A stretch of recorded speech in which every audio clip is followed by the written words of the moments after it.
Very good morning, students. Today we are here with another topic of political science, chapter number 4, the new centers of powers. And today's our topic is India-China relations. China as a alternative power हमने previous video में study किया है, तो आज क्योंकि China हमारा एक neighbouring country है, तो आज इंडिया और चाइना के रिलेशंस को देखते हैं। तो अगर रिसेंटली हम देखें तो आज की सिचुएशन में आज सब जानते हो कि इंडिया और चाइना के रिलेशन में बहुत सारी कंट्रोवर्सीज़ बनी हुई हैं। बॉर्डर पे इंडिया और चाइना के जो रिलेशन है वो काफ़ी अब मतलब अच्छे नहीं कहे जा सकते अगर हम इन दिनों की बात करें तो स्टार्टिंग से देखते हैं कि इन रिलेशंस में किस तरह का अप एंड डाउन्स रहा है और किस तरीके के जो इकोनॉमिकल देखें या पॉलिटिकल देखें रिलेशन इंडिया और चाइना के बीच में रहे हैं। India and China were great powers in Asia. देखिए दोनों ही देश बहुत बड़ी पावर हैं एशिया की, पहले भी पावर थे, इम्पीरियलिज्म से पहले भी, यानी उपनिवेशवाद, जब वेस्टर्न इम्पीरियलिज्म यहाँ पे था, जब विदेश जो यूरोपीय देशों का एक उपनिवेशवाद यहाँ पे था, उससे पहले भी ये दोनों ही देश बहुत बड़ी पावर के रूप में थे। China has considerable influence and control on the periphery of its borders based on its unique tributary system. देखिए चाइना का जो रिलेशन रहा है, जैसे अपने नेबरिंग कंट्रीज़ के साथ, जो चाइना का एक बहुत ही यूनिक सा जो बॉर्डर है, उसके आसपास जितने भी नेबरिंग कंट्री हैं उनसे काफ़ी मतलब उसको इन्फ्लुएंस किया है चाइना ने अपने जो अपने एरिया की वजह से लगा लीजिए, तो उसको एक इन्फ्लुएंस दिया है, प्रभावित किया है हर एक देश को at different times in China's long history of dynastic rule. और चाइना का जो डायनेस्टिक रूल रहा है उसने भी जो आसपास के जितने भी नेबरिंग देश रहे हैं, जैसे कि मंगोलिया रहा है, कोरिया या इंडो चाइना जो भी पार्ट्स हैं इंडो चाइना से रिलेट करते हैं, and Tibet accepted China's authority, और इन सब एरियाज़ ने जो चाइना की अथॉरिटी को एक्सेप्ट किया है। तो हम देखते हैं कि चाइना का इन्फ्लुएंस जो है वो नेबरिंग एरियाज़ में बहुत ज़्यादा रहा है। Various kingdom and empires in India also extended their influence beyond their borders. तो देखिए इंडिया के अंदर रहते हुए भी बहुत सारी ऐसे डायनेस्टीज़ रही हैं, ऐसे एम्पायर्स रहे हैं जिनके ऊपर भी जो चाइना का इन्फ्लुएंस है वो कहीं ना कहीं किसी न किसी रूप में देखा गया है। In both cases these influences was, तो ये दोनों ही केसेस में जो इन्फ्लुएंसेस है वो हर एक एस्पेक्ट से देखा है, जैसे पॉलिटिकली भी इन्फ्लुएंस देखा है, इकोनॉमिकली भी देखते हैं या कल्चरल भी। However, the regions where India and China exercise influence rarely ever overlapped। देखिए स्टूडेंट, जो इंडिया और चाइना का जो रिलेशन रहा है, जो प्रभाव रहा है यहाँ पर, वो मतलब दोनों के बीच में कभी कोई ओवरलैप नहीं हुआ, मीन्स कभी कोई टकराव की सिचुएशन नहीं हुई है। रिलेशन चाहे कैसे भी रहे हैं, लेकिन कभी कोई टकराव की सिचुएशन जो है वो नहीं हुई है दोनों में। Thus there was limited political and cultural interaction between the, थोड़ा बहुत जैसे पॉलिटिकली लगा लो या कल्चरल के एस्पेक्ट से लगाएं तो एक इंटरेक्शन तो रहा है दोनों के बीच में। The result was that neither country was very familiar with, देखो दोनों आपस में ज़्यादा कभी भी फैमिलियर नहीं हुए हैं, लेकिन रिलेशन जो है वो ठीक ठाक रहा है। इन शॉर्ट अगर कहें तो रिलेशन जो है वो काफ़ी ठीक ठाक ही रहा था पहले, और जो नेबरिंग कंट्रीज़ हैं या इंडिया भी लगा लीजिए तो उस पर चाइना का इन्फ्लुएंस किसी न किसी वे में रहा है। In the 20th century when both nations confronted each other they had some difficulty evolving a foreign policy to deal with each other। तो स्टूडेंट, अब जैसे हम सब जानते हैं कि दोनों ही देश जो है, जैसे ही 20th सेंचुरी में दोनों ही देश जब एक दूसरे से कन्फर्ट मतलब होता है टकराए हैं, तो एक दूसरे के लिए जो उन्होंने विदेश नीति जो बनाई है उसमें काफ़ी सारी डिफ़िकल्टीज़ आई हैं। तो विदेश नीति बनाने में तो आपने जैसे कि हमने पार्ट 2 में भी स्टडी किया था कि कितनी सारी प्रॉब्लम्स क्रिएट हुई हैं, तो तब जाकर एक विदेश नीति जो है वो सेटअप हुई थी। जो इंडिया की फॉरेन पॉलिसी है उसमें हमने देखा था, जो नेबरिंग कंट्रीज़ के साथ, जिसमें चाइना के साथ फॉरेन पॉलिसी हमने देखी थी। After India regain its independence from Britain and China expelled the foreign powers, there was hope that both would come together to shape the future. जैसे ही मतलब इंडिया आज़ाद हुआ तो लगा कि जैसे दोनों ही देश वो अपने फ्यूचर को एक शेप देंगे, इकट्ठा आएंगे of the developing world end of Asia particularly, और अपने आप को डेवलप करेंगे, वर्ल्ड में अपना एक नाम बनाएंगे, और एशिया में स्पेशली देखा जाए क्योंकि दोनों ही पावर रही हैं एशिया की। फॉर अ ब्रीफ वाइल एक स्लोगन भी आया था, हिंदी चीनी भाई भाई, ये भी आपको मैंने सेकेंड बुक में पढ़ाया है, बहुत पॉपुलर हुआ था एक टाइम पे। However, military conflict over a border dispute between the two countries marred that hope। लेकिन जो dispute है दोनों ही देशों का बॉर्डर के ऊपर जो dispute रहा है वो हमेशा रहा है, कभी मतलब ख़त्म नहीं हुआ है, किसी न किसी तरीके से वो डिस्प्यूट जो है वो बना हुआ है। और आज तो आप देख ही रहे हैं कि कितना ज़्यादा डिस्प्यूट जो है वो बना हुआ है, एक युद्ध जैसी कंडीशन जो है इंडिया और चाइना के बीच में अराइज हो रही है। Soon after independence, both states were evolved in different arising from the Chinese takeover of Tibet। क्योंकि देखो 1950 में चाइना ने तिब्बत को टेक ओवर किया, उस पर कंट्रोल किया, तो ये चीज़ जैसे आप सबको पता है इंडिया में इतनी लाइक नहीं की गई थी। इंडिया ने तिब्बत का जो साथ दिया था, China and India were evolved in a border, तो इससे एक बॉर्डर कन्फ्लिक्ट हो गया था दोनों के बीच में। और 1962 का जो एक आपने युद्ध देखा है, जो टेरिटोरियल क्लेम्स आए थे, यानी जो एरिया से रिलेटेड, बाउंड्री से रिलेटेड जो क्लेम हुए थे, जैसे कि अरुणाचल प्रदेश का बहुत सारा पार्ट और अक्साई चाइना जो लद्दाख में जो पार्ट है, उसके ऊपर आज भी कन्फ्लिक्ट जो है बना हुआ है, क्योंकि चाइना ने उसको ऑक्यूपाई कर लिया था उस एरिया को। तो ये कन्फ्लिक्ट जो है वो तिब्बत का जो इंसिडेंट हुआ था उसकी वजह से 1962 में इंडिया और चाइना के बीच में क्रिएट हुआ था। तो हम देख रहे हैं स्टार्टिंग से कि किस तरह के रिलेशन रहे हैं, अप एंड डाउन्स में रिलेशन चलते रहे हैं।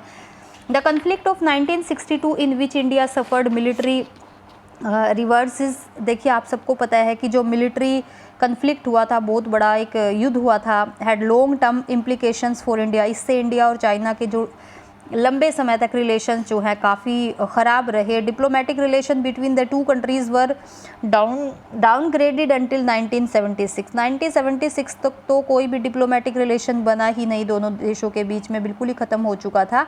There after relations between the two countries began to improve slowly, उसके बाद धीरे धीरे जो है वो रिलेशन इम्प्रूव हुआ काफ़ी। After the change of China's political leadership from the mid to late 1970, China policy became more pragmatic and less ideological. जैसे कि हमें सब जानते हैं कि जो चाइना का जो स्ट्रगल हमने देखा है, उसमें 1970 में उन्होंने अपनी काफ़ी सारी जो पॉलिसीज़ हैं, पॉलिटिकल जो रिलेशन से रिलेटेड भी पॉलिसी थी, उनको काफ़ी हद तक चेंज किया था, मतलब उनको थोड़ा प्रैक्टिकल बनाया था, आइडियोलॉजिकल से वो थोड़ा उतरे थे। तो उन्होंने रिलेशन जो है अपने नेबरिंग कंट्रीज से अच्छे बनाए हैं। So settlement of contentious issues while improving, जो इश्यूज़ ऐसे थे जो एक संघर्ष का कारण बने हुए थे, जो टॉपिक थे उनमें अच्छा इम्प्रूव लाने के लिए इंडिया के साथ उन्होंने बातचीत का रास्ता अपनाया। A series of talk to resolve, वही बात आगे कि इन्होंने जो एक कुछ बातचीत, ये जो डिस्प्यूट्स थे, जो इश्यूज़ थे, बॉर्डर इश्यूज़ थे, उनको ख़त्म करने के लिए 1981 में कई सारे जो बातचीत, एक सीरीज़ लेके आए बातचीत की, ताकि दोनों देशों के जो रिलेशन है वो काफ़ी अच्छे बन पाएँ। जैसे कि अभी उसके बाद since the end of the cold war, जैसे ही कोल्ड वॉर ख़त्म हुई, there have been significant changes in India's China relation. तो दोनों देशों के जो रिलेशन हैं उसमें काफ़ी चेंजेस आए। Their relation now have a strategic as well as an economic dimension. तो बाद में जैसे 1991 के बाद दोनों के रिलेशन काफ़ी अच्छे रहे, इकोनॉमिकली भी काफ़ी अच्छे रहे, और राजनीति में भी दोनों अपने आप को एक उभरती हुई शक्ति जो है मान रहे थे। Both view themselves as a rising power in global politics. तो दोनों ही जो है ग्लोबल पॉलिटिक्स में अपने आप को मान रहे थे कि दोनों ही शक्तिशाली देश हैं। एंड बोथ वुड लाइक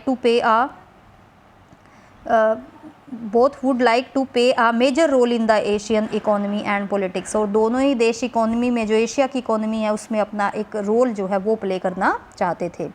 अब देखिए स्टूडेंट, 1988 में राजीव गांधी ने विजिट किया, चाइना का विजिट किया, provide the impetus for an improvement in India China relation.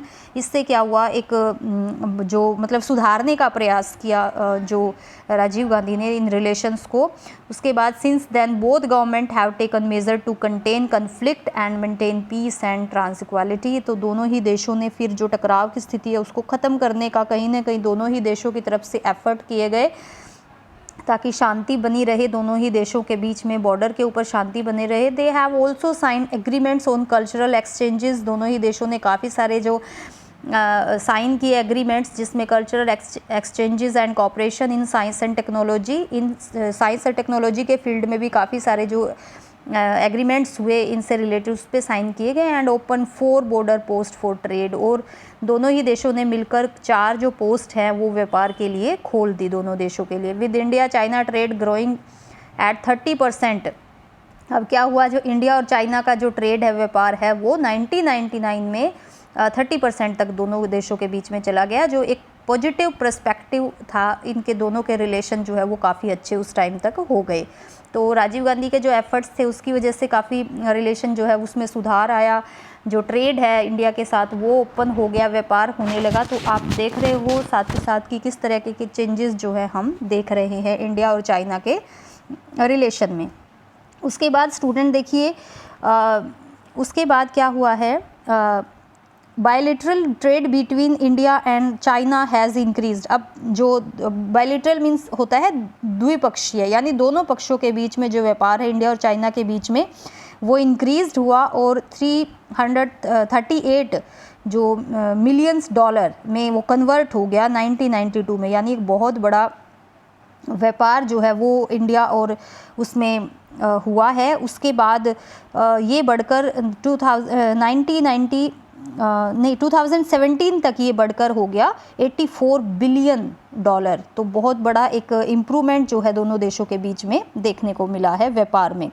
Both countries have agreed to cooperate with each other in areas that could otherwise create conflict between the two such as bidding for energy. देखिए student, कुछ एक ऐसे agreements होते हैं जिनके ऊपर दोनों के बीच में कुछ कन्फ्लिक्ट होने की सिचुएशन थी, कुछ टकराव होने की सिचुएशन थी। जैसे कि जो विदेशों से एक एनर्जी डील के बारे में कुछ जो एग्रीमेंट्स होते हैं उनको लेकर दोनों के बीच में काफ़ी कंट्रोवर्सी थी, तो उनके ऊपर भी काफ़ी सारी बातचीत हुई है। At the global level India and China have adopted similar policies international economic institution like the WTO organization. जो WTO यानी कि जो वर्ल्ड ट्रेड ऑर्गेनाइजेशन है उससे रिलेटेड जो भी पॉलिसीज़ हैं, नीतियां हैं, वो दोनों ही देशों ने मतलब एक जैसी सी बनाई हैं कि जैसे व्यापार से रिलेटेड पॉलिसीज़ होती हैं ये, तो दोनों ही देशों ने मतलब व्यापार के जो रास्ते हैं वो दोनों ही देशों ने ओपन किए हैं। दूसरे देशों के साथ भी अपने रिलेशन जो है वो अच्छे बनाने की कोशिश की है। उसके बाद देखिए स्टूडेंट, अब 1998 में हम आ जाते हैं। 1998 में क्या हुआ था, इंडिया ने किया था न्यूक्लियर टेस्ट, यानी कि परमाणु परीक्षण किया था इंडिया ने 1998 में। अब इससे क्या था, ये लग रहा था कि जैसे, क्योंकि इंडिया को कहीं ना कहीं एक थ्रेट तो था, एक डर तो है ही है चाइना से, क्योंकि चाइना खुद जो है एक न्यूक्लियर वेपन से फुलफिल देश रहा है। तो इससे भी लग रहा था कहीं ना कहीं कि दोनों देशों के जो रिलेशन है वो काफ़ी बिगड़ जाएंगे, लेकिन ऐसा नहीं हुआ। दोनों ही देशों के जो रिलेशन है वो काफ़ी अच्छे रहे। और फिर चाइना ने साथ के साथ क्या किया, पाकिस्तान की हेल्प की न्यूक्लियर प्रोग्राम्स में, न्यूक्लियर प्रोग्राम्स को मतलब फुलफिल करने के लिए। China's military relation with Bangladesh and Myanmar were viewed as hostile to Indian interest in South Asia. और चाइना के जो रिलेशन है बांग्लादेश और म्यांमार से वो भी काफ़ी मतलब इतने अच्छे नहीं रहे हैं जो साउथ एशिया में, उसको भी इंडियंस के एक अगेंस्ट मतलब इंडिया को कहीं ना कहीं डर उससे माना जाता है। However none of these issues is likely to lead to, लेकिन ये इशू जो रहे हैं ये कभी इतना कन्फ्लिक्ट नहीं हो पाए, मतलब इतना ज़्यादा नहीं बढ़ पाए। जैसे कि चाइना पाकिस्तान की भी हेल्प कर रहा था, और जो इंडिया के नेबरिंग कंट्रीज़ हैं बांग्लादेश, म्यांमार, उनके साथ भी चाइना का रिलेशन इतना अच्छा नहीं था, कंट्रोवर्सी से भरा था। लेकिन कभी इंडिया ने इतना ज़्यादा इन चीज़ों की तरफ इंटरफेयर नहीं किया, जिससे कि रिलेशन जो है वो दोनों देशों के ठीक ठाक बने रहे हैं। उसके बाद स्टूडेंट देखिए, Indian and Chinese leaders and official visit Beijing and new Delhi with greater frequency. India के जो रिलेशन रहे हैं वो दोनों ही देशों के बीच में, जैसे दिल्ली में भी बहुत सारे एग्रीमेंट हुए हैं धीरे धीरे, और बीजिंग का भी जो इंडियन ऑफिसर्स हैं या इंडियन लीडर्स हैं उन्होंने बीजिंग का कई बार, जो वहाँ की कैपिटल है वहाँ पर कई बार गए हैं वो लोग। दोनों के बीच में काफ़ी अच्छी बातचीत हुई है, दोनों देश जो है एक दूसरे को समझने लगे हैं। और increasing transportation and communication links, common economic interest and global concern should help establish a more positive. धीरे धीरे जो कम्युनिकेशन का एरिया दोनों देशों के बीच में बढ़ा है, ट्रांसपोर्टेशन का जो एरिया दोनों देशों के बीच में बढ़ा है, जो इकोनॉमिक इंटरेस्ट दोनों देशों के बीच में रहे हैं, ज़्यादा तो देखा जाए इकोनॉमिकली दोनों के बीच में अच्छे रिलेशन रहे हैं, आर्थिक रूप से, व्यापारिक रूप से देखा जाए तो, क्योंकि चाइना के लिए बहुत बड़ी मार्केट का काम करता है इंडिया, और इंडिया को भी जो रॉ मटेरियल अपनी इंडस्ट्री के लिए वो चाइना से चाहिए होता है। तो दोनों ही एक दूसरे के ऊपर डिपेंड रहे हैं, और दोनों के रिलेशन जो है वो काफ़ी अच्छे रहे हैं। Should help establish a more positive, इससे लगा है कि एक सकारात्मक रिलेशन जो है वो दोनों देशों के बीच में होंगे। And should and should relationship between the to most populous countries of the world, और दोनों जो बहुत बड़े देश हैं वर्ल्ड में उनके बीच में रिलेशन जो है वो काफ़ी अच्छे रहेंगे। लेकिन रिसेंटली डेज़ में अगर हम रिसेंटली टॉपिक को भी इसमें इंक्लूड करें तो हम देख रहे हैं कि पिछले एक साल से इंडिया और चाइना के बीच में, जबकि हमारे यहाँ पर जो 2019 में जो चाइना के जो प्रेसिडेंट थे उन्होंने यहाँ पर दौरा भी किया था, एक यहाँ पर काफ़ी अच्छी बातचीत भी हुई थी दोनों देशों के बीच में, लेकिन उसके बाद भी हम देख रहे हैं आज के टाइम में 2020 में दोनों के रिलेशन जो है वो काफ़ी हद तक ख़राब हो चुके हैं। और आप सभी जानते हो जो इन डेज़ में जो सिचुएशन हो रही है कि बॉर्डर पे एक कन्फ्लिक्ट की सिचुएशन, एक युद्ध जैसी सिचुएशन जो है वो तैयार होने को है। तो अभी गलवान घाटी का जो इंसिडेंट है वो आप सभी के सामने है, जिसकी वजह से देखा गया है कि दोनों देशों के बीच में पॉलिटिकली वे में भी हम देखें और इकोनॉमिकली वे में भी हम देखें तो रिलेशन जो है वो काफ़ी हद तक ख़राब हो चुके हैं और दोनों देशों के बीच में एक युद्ध जैसी सिचुएशन जो है वो बन चुकी है। तो कोई ना कोई ऐसी पॉलिसी आए या कोई ना कोई ऐसे जो सजेशन दिए जाएं दोनों देशों के बीच में जो रिलेशन है वो अच्छे बने, तो इस चीज़ की तरफ ध्यान दिया जा रहा है। और जो विश्व में बहुत सारे बड़े बड़े देश हैं जो इस चीज़ में काफ़ी इंटरेस्ट ले रहे हैं कि दोनों देशों के बीच में रिलेशन जो है वो काफ़ी अच्छे बन जाए।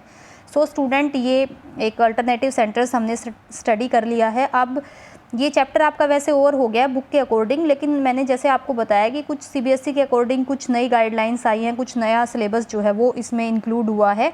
तो उसी सिलेबस के अंडर हम नेक्स्ट टॉपिक हम स्टडी करेंगे ब्रिक्स। ब्रिक्स जो है वो एक ऑर्गेनाइजेशन है, ये एक 5 देशों का एसोसिएशन है, एक बहुत बड़ी, जिसमें 5 देश मिलकर इन्होंने अपना एक कॉपरेशन से काम करने के लिए अपनी एक एसोसिएशन बनाई है, जो भी एक बहुत बड़ी पावर के रूप में वर्ल्ड में राइज हुई है।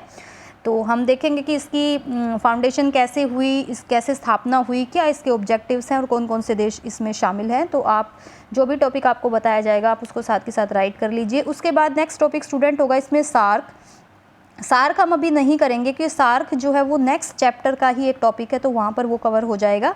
और कुछ नेशंस हैं जिनको हम देख लेंगे थोड़ा थोड़ा इन ब्रीफ में, क्योंकि आपकी बुक में ऐसी कोई डिटेल अभी नहीं है, तो थोड़ा थोड़ा हम देख लेंगे। इज़राइल है आज के टाइम में जो एक बहुत बड़ी पावर के रूप में उभर के सामने आया। इंडिया भी एक अल्टरनेटिव देखा जाता है, तो ये कुछ देश हैं। जो रशिया एक बहुत बड़ा पावरफुल देश है, तो ये हम कुछ स्टडी कर लेंगे। 1 या 2 वीडियोज़ जो होंगी हमारी उसमें ये चैप्टर कवर हो जाएगा। साथ के साथ अपने नोट्स प्रिपेयर करते जाइए, नेट से भी कुछ आपको इन्फॉर्मेशन मिले क्योंकि एक्स्ट्रा सिलेबस है आपका, तो आप उसको राइट करते जाइए साथ के साथ, ताकि आपका जो टॉपिक है एटलीस्ट वो आपको रियलाइज़ हो कि ये टॉपिक आपकी जो बुक से जुड़ा हुआ है और आपको ये करना है। So thank you so much.